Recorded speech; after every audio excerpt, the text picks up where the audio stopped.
Chapter 54: The Search for Answers. I drove home, and the mood was somber. Anna was coughing, and you could tell with each effort to cough it was hurting her. I phoned the ambulance later that evening. "You don't have to come with me, Karl, as it's late, it's gone 11, and Jack will have to be at school tomorrow and you have to work.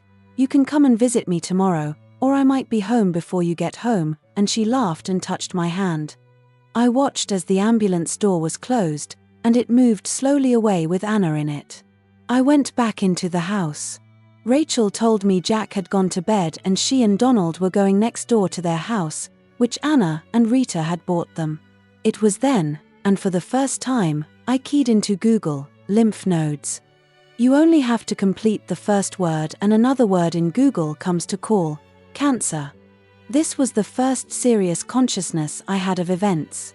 Nothing, absolutely nothing I'd thought of before, or even considered, was serious. But those two strange-sounding words arrested my full attention that evening at the computer. I went to bed with dread that night. The next day I went to work, and Jack went to school. There was no point waiting around and worrying, and besides, I knew that I had to keep occupied, to keep my mind focused.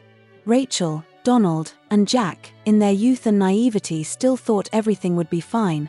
I still thought everything would be fine as well, as even if Anna did have cancer, modern medication and treatment had advanced to such unimaginable heights, and with a bit of chemo, my Anna would be fine.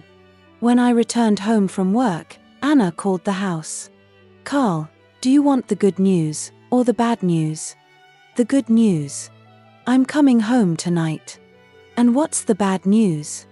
"They think I might have lung cancer."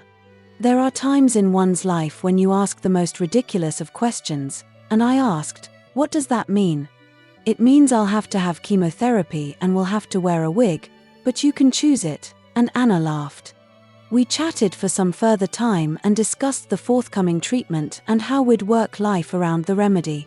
Anna was animated and set forward plans of how we were going to get through the treatment if she had lung cancer. I knew by the way she was talking that she knew she had it, and the symptoms and ambulances compounded such a conclusion. We left the conversation with terms of endearment, and I phoned Rita to tell her about the lung cancer, but also to say everything would be fine and that I would come into work in the morning as usual and pick Anna up in the afternoon. Rita inquired what the condition of lung cancer was, and I related the conversation I'd had with Anna as to the treatment, and we both left the conversation and phone call at that. It was 9 o'clock. Bang on. I remember the time. I remember looking up at the kitchen clock when I put the phone down to Rita. It was bang on 9 o'clock. Jack was on his game, and Rachel had been pottering around with some washing, as their washing machine had broken. I told them the news, but not with a saddened heart, but with a heart full of optimism. I was confident at 9 o'clock everything would be fine. Rachel and Donald sat on the sofa watching a film, and Jack was playing on his game. I was on the computer, and I keyed into Google lung cancer,